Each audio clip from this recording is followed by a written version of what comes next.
Hi, everyone. Welcome to episode 5 of Beyond the Board, Insights from Implementing Kanban. I'm super excited for today's episode. Today, we are joined by Sam Mogil, co-founder of SquadUP, Yanna Lopes, and Jeffrey Nolte from Nolte.io. So before we jump into me with a million questions for all of you, I would love to give you guys a chance to introduce yourselves to our audience here and really help me set the stage for what makes this particular interview today so unique. I'll preview here. We've got Sam, who's on the customer end, the receiving end of Kanban-driven projects from Nolte.io. Yanna, head of products for Nolte, and Jeffrey, CEO of Nolte. So we've really got all different perspectives here on how your teams used Kanban to deliver to SquadUP. But before we get into all of those questions, let's do a quick round of introduction. So Yanna, will you tell our audience a little bit about yourself first? Of course. Hi, everyone. Nice to meet you. My name is Yanna. I am from Brazil. I am head of products here at Nolte, and I've been working in this product world for the past 8 years. I believe, actually, I have a fun story. I graduated in law. I was actually a lawyer, so I went to law school, and then I saw that that was not my thing, so I decided to jump and to migrate for the tech environment, the tech world. Started my career in project management, actually did an MBA in project management and said, okay, this is my thing. I also worked a lot in early stage companies. That's my expertise, 0 to 1 companies. And during the COVID-19 pandemic, I co-founded a company that was a company for open finance and instant payments here in Brazil. And after that, I decided to go to new opportunities around the globe. So here I am at Nolte for the past 3.5 years, launching alongside engineers, designers, and Jeffrey. Awesome. That's it. Thanks, Yanna. And Jeffrey, how about you? Well, I'm the founder of Nolte. My career journey has been very much on the IC side. I started as a designer, moved into doing development work. Started Nolte in 2006, so moved from solopreneur. Learned really everything I know today throughout that journey. I also consider myself a serial entrepreneur. I've been involved in starting and closing many businesses, but I've also had some success. I've had 2 exits to date, one in late 2021 of a company that I had co-founded, and just recently this year with another. But I wear many hats. I really love to be building businesses. So, my lens is often through how does product and technology support businesses in that way. And another thing to add is I've been doing angel investing since late 2021. So I'm also an investor. So I wear that hat as well. And in a lot of the ways we work with our clients at Nolte. Awesome. Well, and I'm excited to hear between your experience and Yanna's experience. I think there's so many different perspectives about how project delivery works well and unfortunately probably doesn't work well. You've had enough experience over both of your careers to probably share a lot of horror stories around where things have gone off the rails and what you've tried that didn't work so well too. So Sam, you're up. Tell us a little bit about yourself and SquadUP. Yeah, awesome. Thank you so much for having me. Super excited to be here. My name is Sam Mogil. I am co-founder here at SquadUP. For those of y'all who don't know what SquadUP is, we are a mobile-first white label ticketing and event management software. We provide our software to over 1,000 clients. Some of the most notable ones will be Tribeca Festival, South Beach Wine and Food Festival, Williams-Sonoma, James Beard Foundation.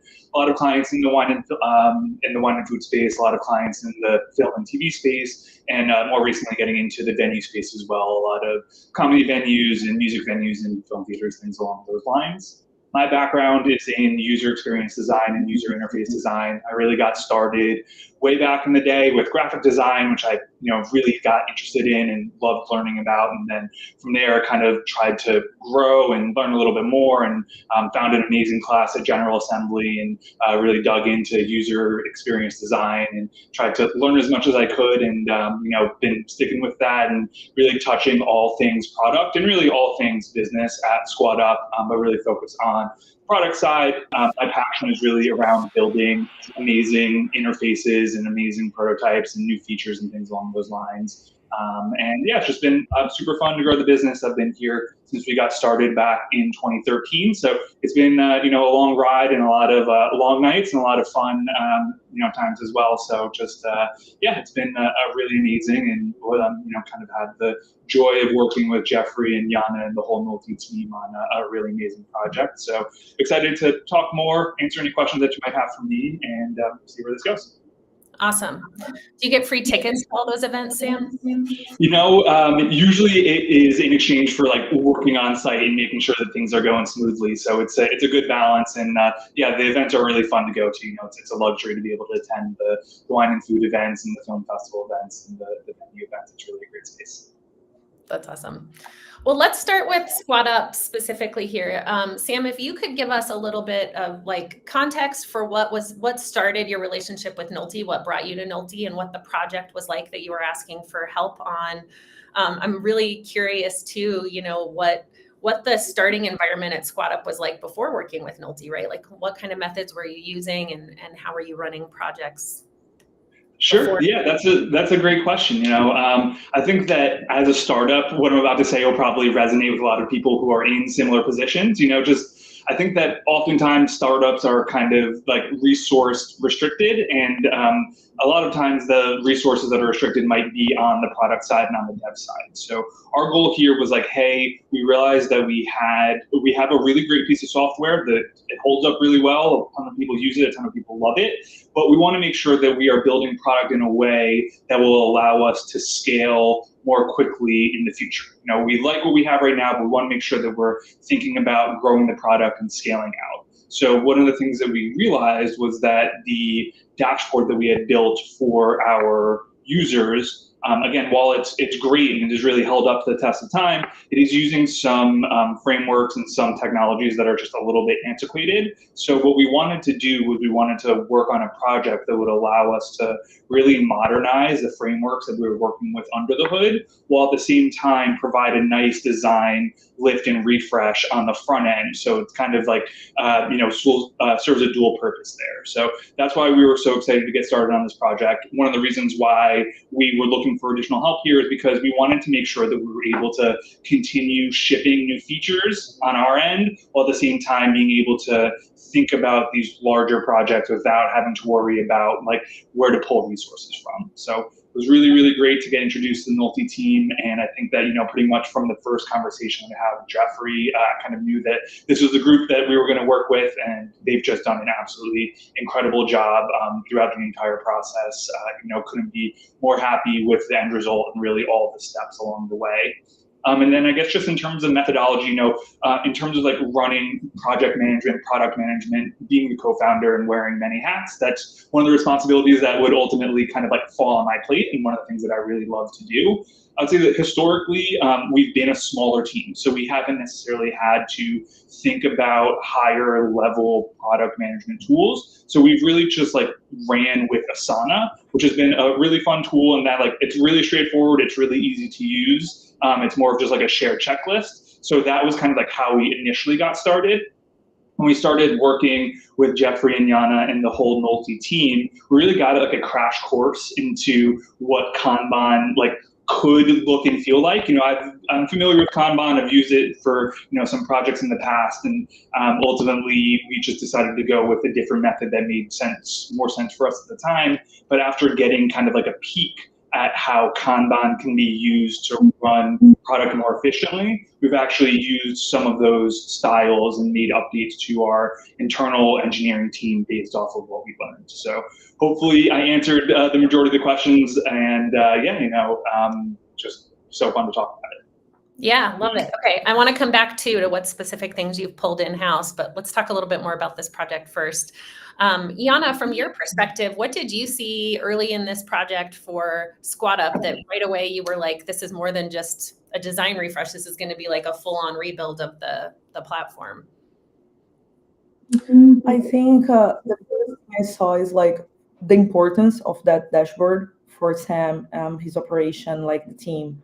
For me, it was like, okay, this is like no not just like, oh, let's redesign this here and let's like just deliver a new and fresh interface. No, we needed to think like how to improve the experience, because correct me if I'm wrong, Sam, but the dashboard was there for like a very long time, right? A very long period. So we changed the user behavior, the generation that is using the dashboard today. We are more focused like in late millennials and Gen Z. So we had to do like this strategy and plan that we normally do to understand like what can I aggregate to this dashboard? How can I put like it's not just remodeling the design, but to improve some features, behaviors.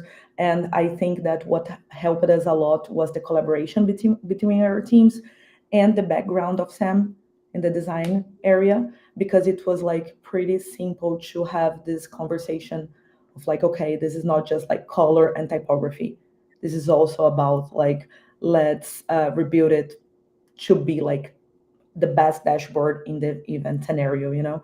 So both of our teams were in the same alignment about that. So it was pretty easy to say, okay, so guys, here we want to add this new behavior, this new filter, or this new feature here. And we had Sam's team with the backend just say, okay, let's do it. Let's do it together, because this is like, will take us to the next level. So I think like this was my perspective. Well, and I think we hear kind of the common myth or misconception all the time that Kanban only works for like service type tickets, right? Or maintenance type of work where the priorities are changing every day. But in this case, you had a really clear plan of the work that needed to be executed. It is more project or product based from what you're describing. So from your perspective, what made Kanban the right fit for helping deliver this? So, actually we had this strategy and plan at the project management, but Kanban allows us not to have like that kind of, I don't know, required or obligation of having these number of tasks delivered in this like exactly time frame. So this also allows us to take like different decisions and to be flexible. So this for me like was very important, because this allows us to move fast. We do not have to plan ahead with like, oh my God, I need to plan this with a lot of time and I cannot make mistakes or I cannot change things. No, when we saw that, okay, this is needed here, so we can do this change, like, so Kanban allowed us to like be flexible and also to navigate with this level of autonomy and responsibility, and most important, visibility for Sam's team. Like, okay, so they know what is going on our end. They have this visibility, and we don't need to have like other ceremonies from other frameworks that we have. It's like, okay, so we need to be there to like plan this number of tasks and review if they were delivered. No, it was pretty much like fluid. It was pretty much like natural during this period. And I think the flexibility that Kanban provided us was really amazing, Colleen. It was like really necessary. Jeffrey, how about from your perspective? So you both have, everyone's kind of talked about collaboration and the visibility that Kanban gave you to bring things to Sam when there were maybe risks or shifting priorities.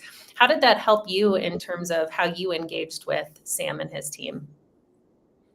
Good question. And one thing I would add, just Yanna came into Kanban. I think she's used to Scrum. So like at some point, maybe we should get her perspective on looking at both, because we're very data driven in terms of how we understand delivery at Nolte. So it was nice because like, I think when Sam and I first initially started talking, we did an assessment of what we really needed to build, his expectations, and we plugged that into our like predictable delivery system, which allowed us to get perspective on timing and costs and give him a really clear picture about how long things would take, as well as a commitment behind that. So it allowed, like in the same fashion, us not to have to go into a lot of detail or detailed conversations. It was more like, hey, do we understand this? Can we make a commitment? Do we understand like what Sam is expecting and like how we're going to deliver value through the process? And just plugged it into our methodology essentially to get a clear picture of how we partner on it. And then that turned into another discussion. From there, we started delivering pretty quickly. I think one key thing was like, we did get like really great alignment from Sam's engineering team. I think that's a challenge, is just like when you have two different people, like two different teams working on something, like to me, that's the first step, is really aligning on how you work well together or how you can work well together. So that was something we invested in really early on, that actually showed to have a lot of really great impact in terms of the partnership.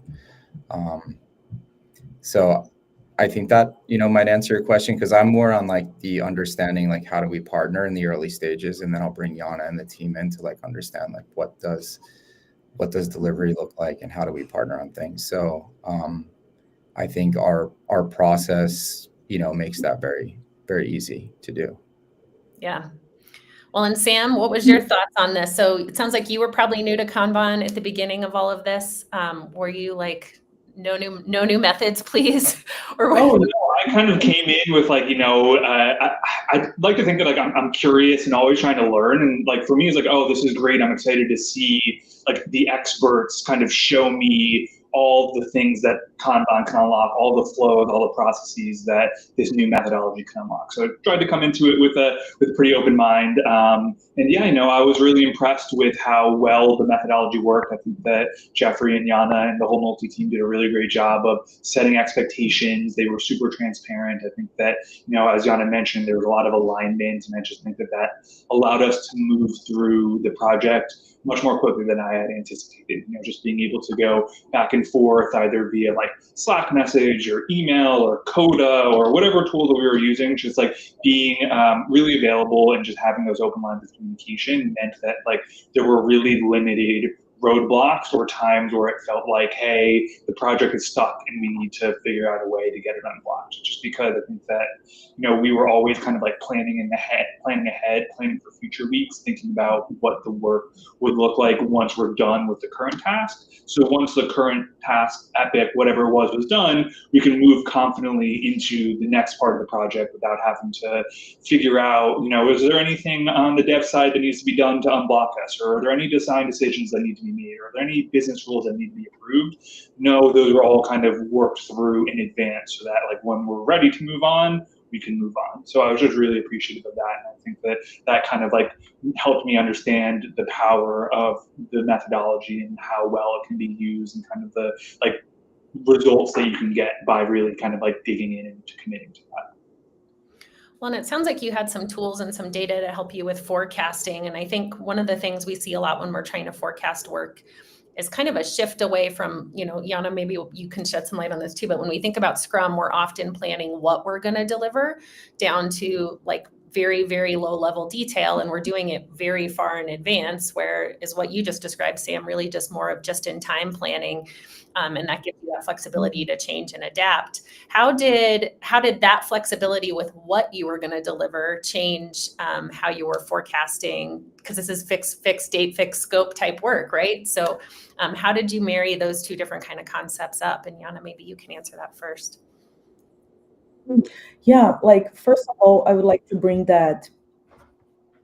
I think this kind of the other methodologies, Colleen, like Jeffrey was saying, I was used to work just with Scrum. So for me, it was like, okay, I don't think Kanban will work. I think Kanban is for really like mature teams that have a lot of responsibility and everything. And Nolte proved me like just the opposite.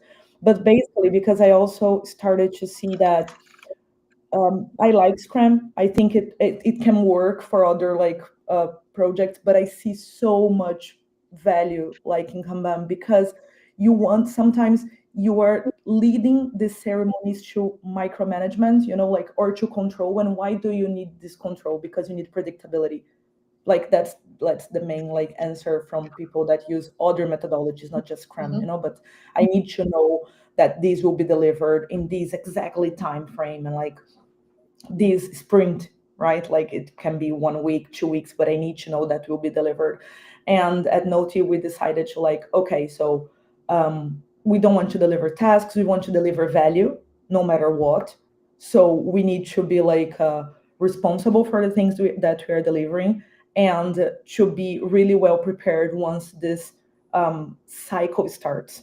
That is like this collaboration starts. So I think the main difference for us was like what we call commitment point.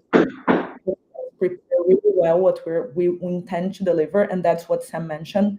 Like we were like always one step ahead, like, okay, so this is what I intend to deliver next. It doesn't mean like 1 week next, 2 weeks next, like it was, okay, this is the next step that we want to achieve. So like, let's make sure that we are really well prepared.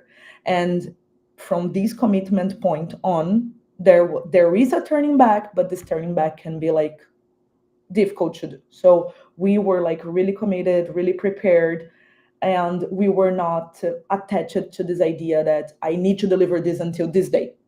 Otherwise things will explode, No, let's deliver value. We need to see if there is value attached to this delivery. I don't know if I answered your question directly, but I wanted to bring this because it was like part of what Sam was saying too. Yeah, definitely. And I think it ties really into how far ahead were you planning to balance out the ability to forecast delivery, but not overplan things that maybe we're going to shift in terms of priority. Yeah. And you mentioned metrics, right? Like, I don't know if Jeffrey he can contribute too, because he was like the person that teaches me like every day about all this methodology, and we work really well together about this. But we use metrics to make sure that this predictability can be achieved without this pressure of micromanagement, or I need to deliver this in this date. No, we can have very good predictability by measuring like cycle time, task age, so other kinds of metrics that combined, they give the team this like overview and this visibility that like, okay, this is where we want to go, this is what we need to do, and we will do it in the best way possible and in the most efficient way possible. And that's the difference, because efficiency, it's like speed and quality, so you need to balance them really well. And I think the metrics can help us a lot to measure speed and quality, so we also measure like bug rate during the implementation. So we try to have this holistic view to make sure that applying Kanban, we are not missing anything from the other frameworks.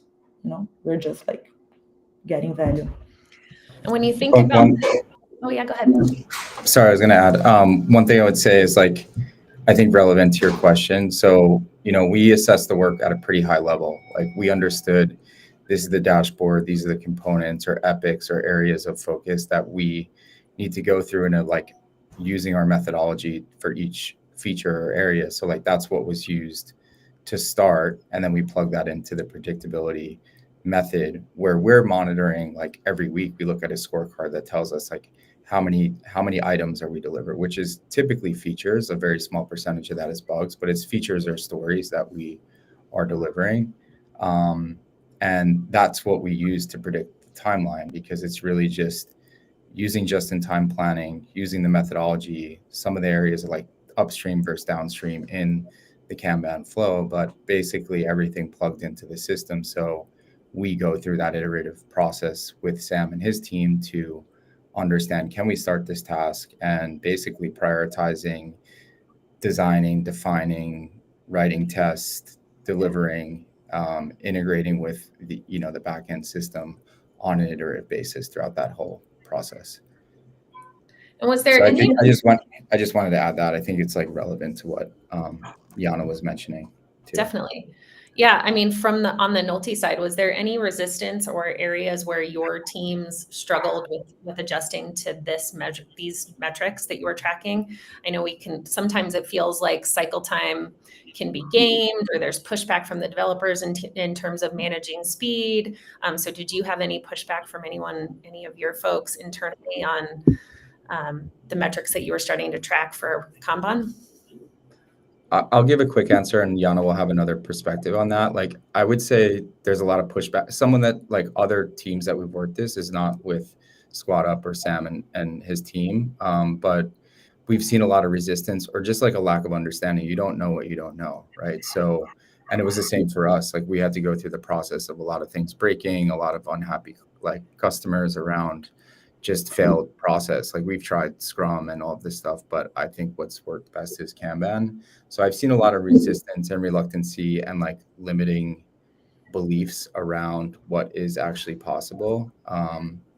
And we try to advocate for it, you know. So I would say there is sometimes like I've seen that with teams that are not doing it, don't think it's possible. And I think I had that perspective for a while too. Just sharing that one point, but I think Yanna can add more around like what our team's perspective is. Colleen, I will tell you something, and thank you, Jeffrey, for like having this perspective. But something that I've learned is to have this kind of conversation, especially with engineers, developers, software engineers, can be really tricky. And believe me, like after 8 years being a product manager, I know that estimate predictability with them, it's like a super like hard conversation. They don't like it. Sam also works with like an amazing engineer team. He can like share his perspective, but it's normally like, oh, I cannot estimate that. Oh, I don't know how much this will take. Oh, don't ask me that. Or like, no, this like, it seems like they're always like increasing the time because they're super afraid. So there is something like that we did here that I really love it. That was like we started to measure these metrics without them knowing. Imagine that. You measure, you have the tools, you have the tools, the framework. So we start to measure. There will be a pattern, and you are going to discover the pattern even before they discover it. So when you talk to your team, you say like, hey guys, this is our average cycle time. Oh no, but it depends. It depends like in this. No. You see, this is your average cycle time. You are delivering in this average cycle time. Isn't that good? So like from now on, what do you think about us like reducing this?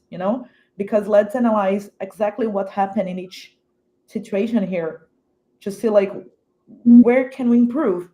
No pressure. I just want to like measure with you, and this is a different conversation. When you come to them with the metrics, I had this like different. They were surprised actually. They were like, "Really? We're delivering like this fast with this efficiency?" Yes, you are. So like, oh, good. So like, and then you can put like all this metric idea in front of the team because they're not afraid anymore. Because I think most part of the teams they're like afraid of being like you put like this, I don't know, this baseline. It's like, no, you need to deliver. That's what other frameworks do. You need to deliver this in this sprint. And that's it. Like that's the only thing you have. So we didn't do that. We were like, hey, take a look at your numbers. They're really good, no? Or they're not really good, but that's fine. Let's deliver. Let's benchmark here with other companies. See like how they're delivering and why we're not in the level of these other companies, or why didn't we deliver so well in this project and in the other one. So this approach helped me a lot and helped the team to feel motivated, when they saw that, well, there is actually a pattern. They always think, especially here at Nolte, that we work with multiple products, multiple projects, they will always think that there is not a pattern. There is not like an average. And it's like, oh, this is super different, but there is, and you need to measure to find it, Right. I don't even know if Jeffrey know about that. Well, and those metrics, But Jeffrey, yeah. this is a good approach, a very good approach to bring them. And I do this every time there is a new member, to like present in this very good, like, I don't know, idea of like, hey, look, and now our team is totally on board. They follow the metrics. We analyze the metrics every week, and they understand because they're not afraid. They're not afraid of judgment. They're not afraid that, oh my God, now, no, we just discuss openly. When you said something there too, Yanna, about using that data for improvement, right? And I think when we look at the metrics that you're describing using for these projects, they tend to be more, the cycle time that you're looking at tends to be more a result of the process than of the people doing the work. And so if you can use those fluctuations in cycle time to help you really pinpoint where you want to make improvements to your process, I think the dev teams really start to feel like that's in their favor, right? It's not something that's getting used against them. It's getting used to help make their work more efficient. And that's just such a big unlock for the teams. Sam, from your perspective, what kind of metrics were you paying attention to? And were these all new to you when you first started working with Nolte? Sure. Yeah. So, again, I think that kind of having the experience of working with a smaller team, working with a one-man dev shop for pretty much our, entire existence when we were first getting started, I think that just like the tools and the measurements that we had and we were using internally were probably a little bit different than the tools and measurements that other orgs might use or, larger teams might use. So I think that, kind of getting started from and having that background and kind of learning what worked for us, what didn't work for us was more like tailored to a smaller team. But I think that being able to work with Jeffrey and Yanna and the Nolte team and kind of see how they're thinking about, kind of using quantitative data and how they're thinking about tracking and, their key performance metrics and things along those lines. I think that was something that was really helpful. I think that Yanna made a great point, like, hey, let's try to use the data to empower our teams, to make them feel like their work, their progress is being measured in a way that's fair, that's standardized, that's, rational, that makes sense. So I think that we've started to, kind of take some of those ideas and start incorporating it into, our day-to-day, our weekly flow, our product meetings, things along those lines. So it was really, really helpful. I feel like when thinking about Kanban in general, it's kind of like tough to identify like a point to start and be like, okay, we're going to start here, we're going to do these things. Whereas like being able to work on a project with Jeffrey and Yanna and Nolte and kind of see how they're using the methodology to kind of not guarantee, but like really predict with a high level of confidence and accuracy these projects helped us understand a little bit better how we could be using those tools internally to guide our projects as well. Yeah.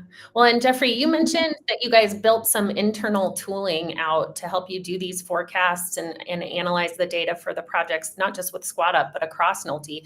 Can you share a little bit about what that journey looked like internally and how using these forecasting tools has really become part of how Nolte delivers? Yeah, so it's still a work in progress, but we're currently building Nolte Insights. So we in terms of like team allocation, we allocated some time to focus on basically exposing these metrics to our customer.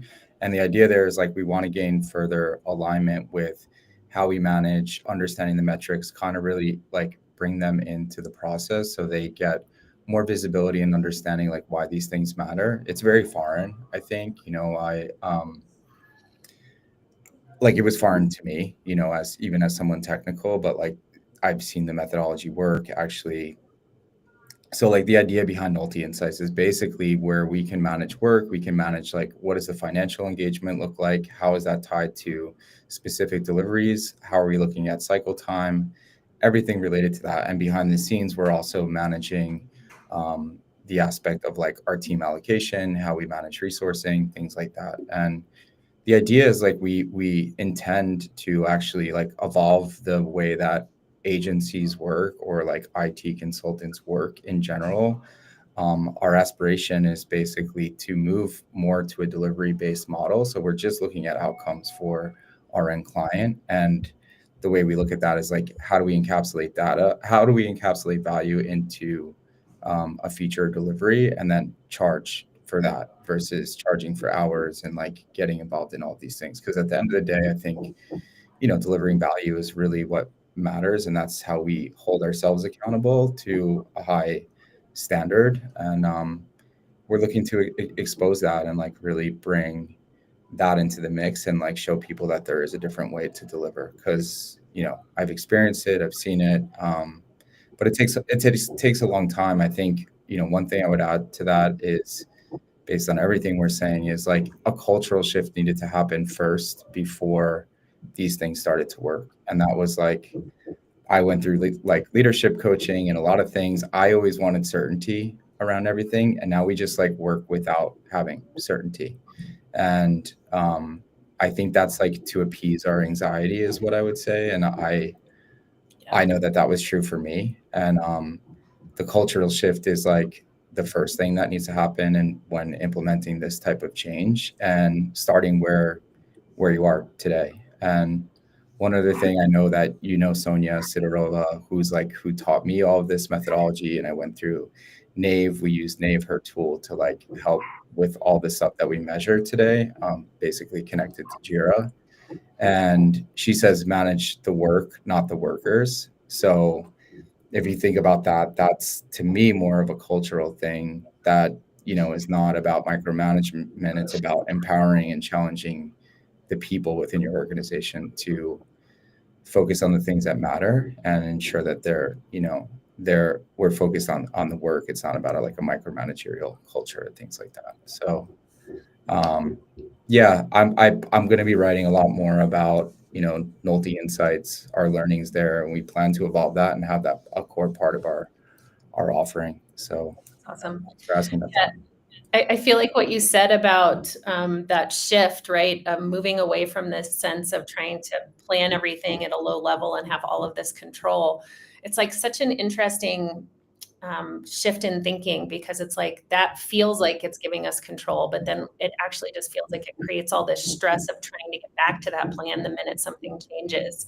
Where I think what I heard you describe is like embracing the uncertainty and the just-in-time kind of nature of Kanban really eliminates a lot of the stress that we put on ourselves to build a plan that we know we're not going to be able to deliver against, and then constantly be trying to get back to a plan that we knew from the beginning was, faulty. So I think it's just an interesting way of letting go of some of those practices, right? And it's a hard cultural shift for a lot of organizations, because we've been taught for so long that all of that upfront planning is the only way to have that confidence and predictability.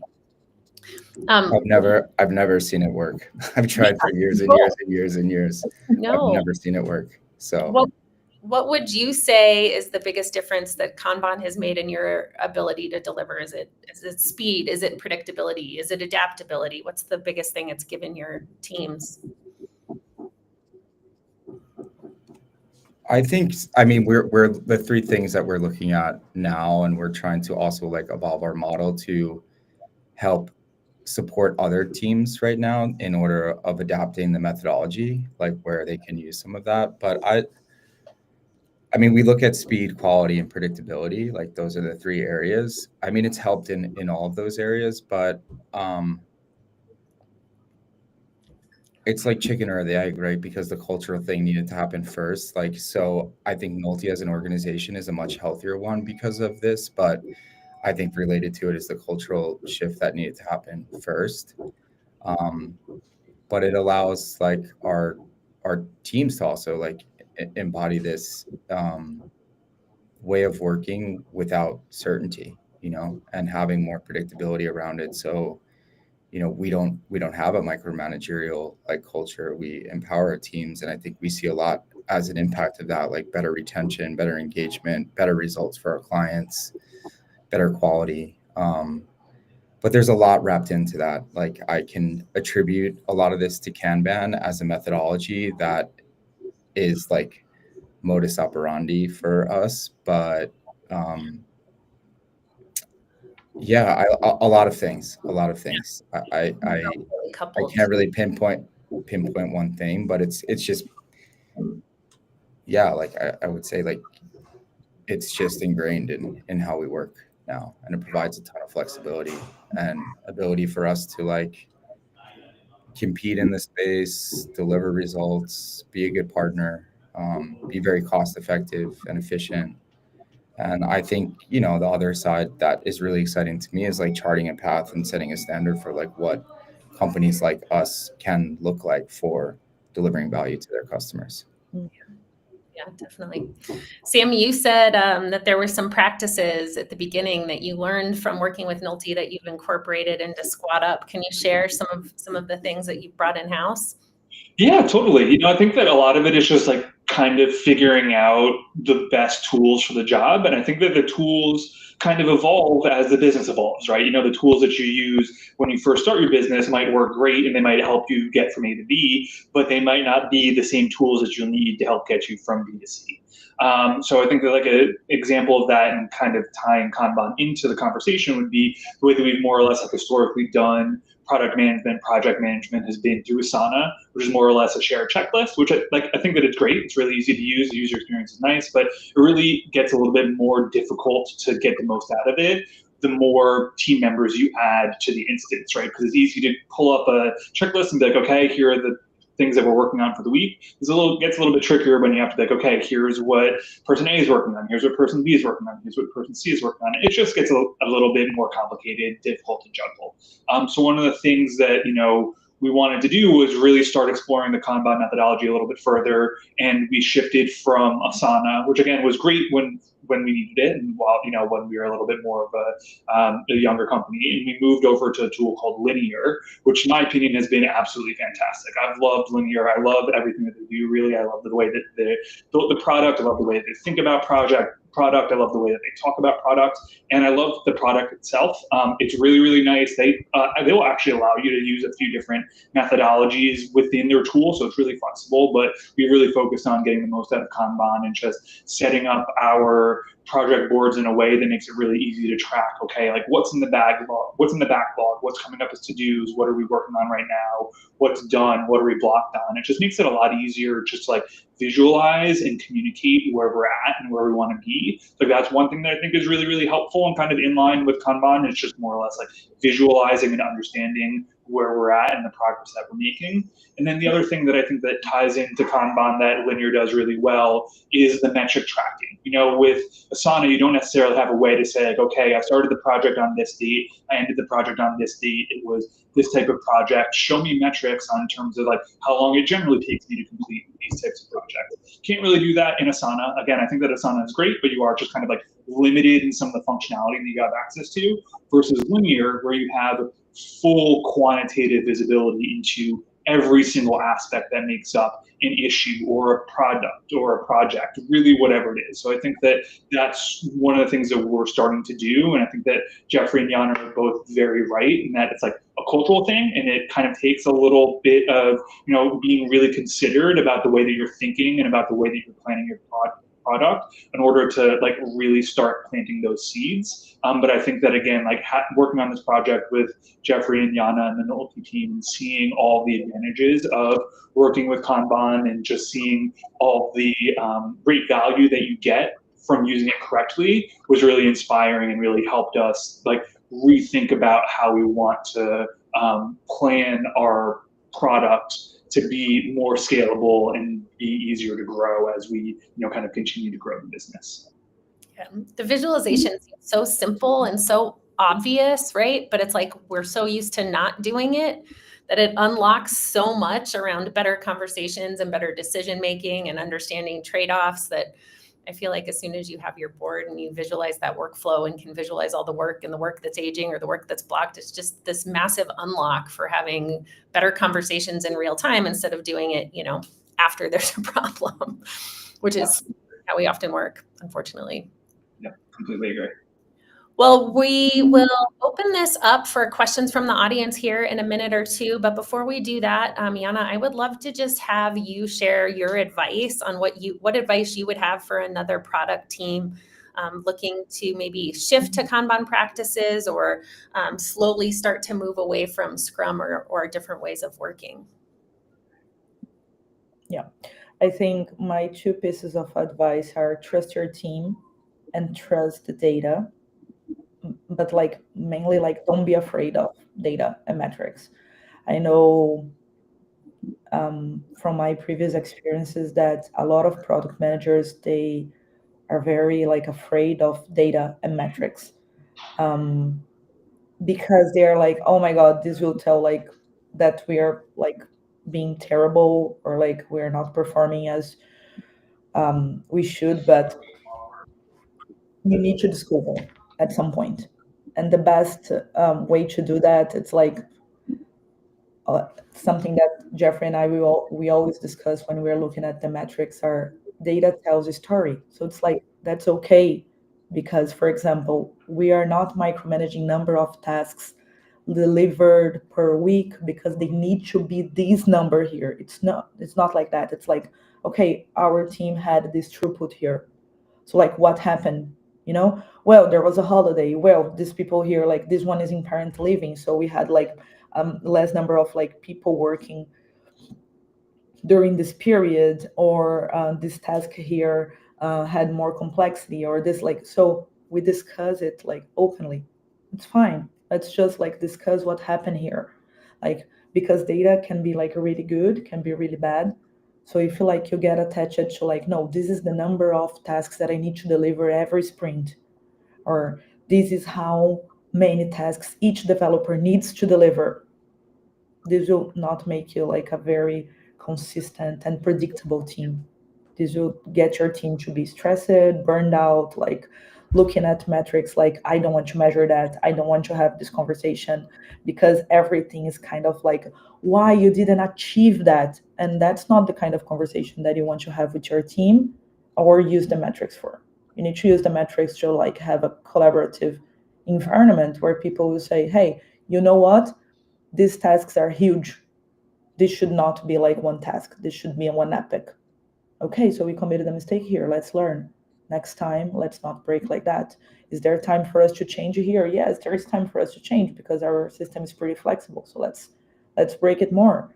So we need to like, I don't know, share responsibility, but also my main point is like look at the metrics and try to extract the best of them to apply to your team. Your team needs to trust you, and don't be afraid of data. Love it. Don't be afraid of data.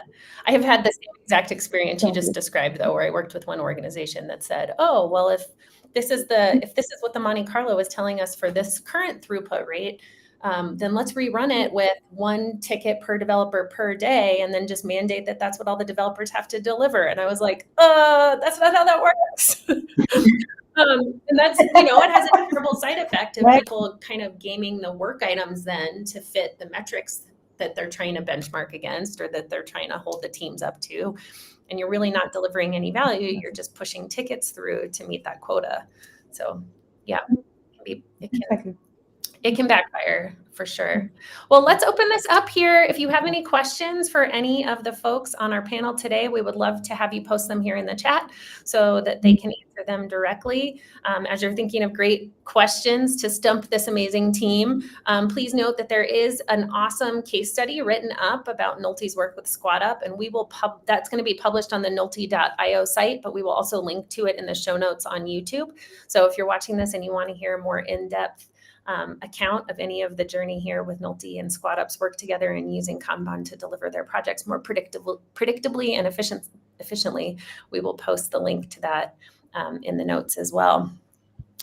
Well, I don't see any questions quite yet, but I'm curious what other advice, Sam, from your perspective, or Jeffrey, from your perspective, you would have similar to the question to Yanna for teams that are looking to get started with Kanban practices. Yeah, maybe I'll jump in first. I think that just like, I think that like figuring out whatever works best for you, I think is important. I think that there are a lot of, as I said, like a lot of different tools out there, and I think that different tools will work better for different individuals or different teams and things along those lines. So, I think that it's important to not necessarily like make decisions in a vacuum, like do your research, figure out the best tools and processes that work for you, and make sure to, loop in your team and make sure that like before you make your final decision and decide what path you want to go down, like really try to get that buy-in, so that way, once you do make that decision, everyone is kind of on the same team and working towards the same goal, as opposed to, kind of like, hey, here's what you have to do. Here are the goals that you need to hit. I think that it's helpful to, have that collaborative process. And I think that Yanna's absolutely right in that, like, I think that this is something that will be really helpful and really empower your team, right? I think that one of the things that we really pride ourselves on is the quality of our people. And, we love our team. I think that they all do amazing work. And I think that, like, finding tools and processes that empower them and kind of like support them and add visibility in like with the ultimate end goal of like setting them up for success is something that's really important. So I think that that's kind of like one of the driving principles behind Kanban is like, hey, let's like figure out a methodology that aligns everyone, that allows to ship great work fast and makes everyone like feel comfortable in like the transparency and visibility across teams. And I think that, you know, again, it's just great to have that experience working with Jeffrey and Yanna and the Nolte team and be able to kind of like take some of the things that I learned from that project and even just from having this conversation today and kind of like chew on it, learn from it, and try to use it to grow the product is something that's been, you know, really amazing. Awesome. I love it. And Jeffrey, from your perspective, I think, you know, one of the things I hear a lot of leaders of teams or leaders of organizations, especially from the technology side, talk about is similar to what you were saying, Sam, like find the right fit for your teams, for your type of work, for how you deliver. Sam or Jeffrey, I'm curious from your perspective, was there a time and place for your teams where you had to say, no, this is 100% what we're doing, like get on the bus or get out? Or was it more organic in your adoption of getting all the teams on board with a different way of working? I'll answer like both questions. One is like, how did we start implementing it? And then the other is just like tangible, like I think tips. So no, it was very much forced and it was very painful.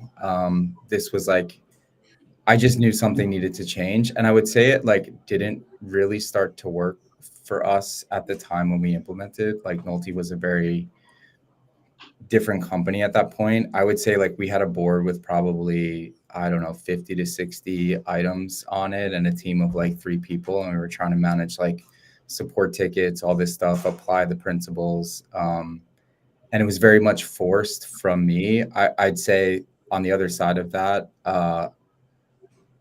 the way I would approach that situation today is get everyone in the room and like have a conversation around how is work being done today and like map out what a flow of work should look like based on exactly how it's being done today. Like, so start with where you're at.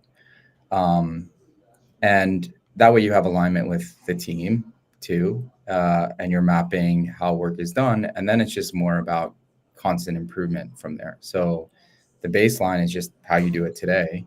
And the future state is like, how do you evolve weekly, daily to get to a better state where you have more predictability, better understanding of like how to deliver work at more quality, but everything can happen within the learning, implying the learning into your Kanban board for your specific use case. And I think the flexibility is what I like really enjoy most about it. Like I'm working with another company right now and I introduced Kanban there and it's now how we do everything. It's just like, and you know, we're now introducing another Kanban board for content workflows. So there's like, you know, there's just, it can work in anything, you know?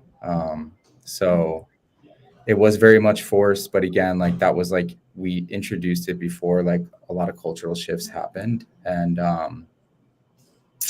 yeah, like that, it took a while. It took some time. So I think patience is also really important. All right, we do have a question that just popped up here. So the question is, while setting the WIP limits, which is better, number of items or story points, balancing both flow and utilization? I can try to answer that. And maybe Yanna can add in. Like, we don't use any story points. We probably tried like 6-7 years ago when we were using Scrum. So like, there's not actually a tangible estimation that goes into a story. It's more like, can this be done? I think 7 days is like our target for task. So like, can this be done within 7 days? And that's really the framing around tasks or like features that we're delivering.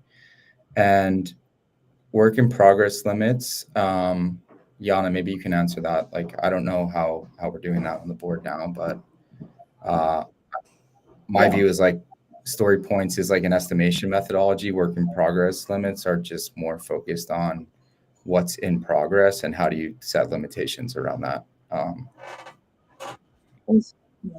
We don't use story points. It's exactly like that. When we're talking to our engineers and the dev, and the designer, sorry, we have this kind of question, like, okay, so can this be done within like a window of 6 days, 7 days, and then we analyze our cycle time, see we benchmark with other projects that were like similar. In terms of work in progress, well, we like and we follow this on Kanban. We need to finalize something first to then start another one. So yeah, we have like a work in progress limit for our team. Otherwise, things start to like pile up. It's like, oh, we are going to have like 10, 12 like items in progress, but like none of them are being. So we use all the tools that we have linear. We use Jira here, but like blocked, like, okay, this task is blocked due to this, and once we are unblocked, we move it.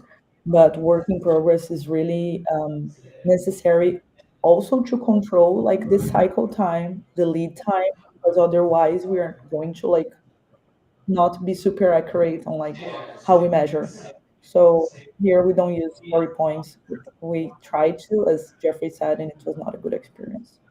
So I would say like number of items is more important. Work in progress limit.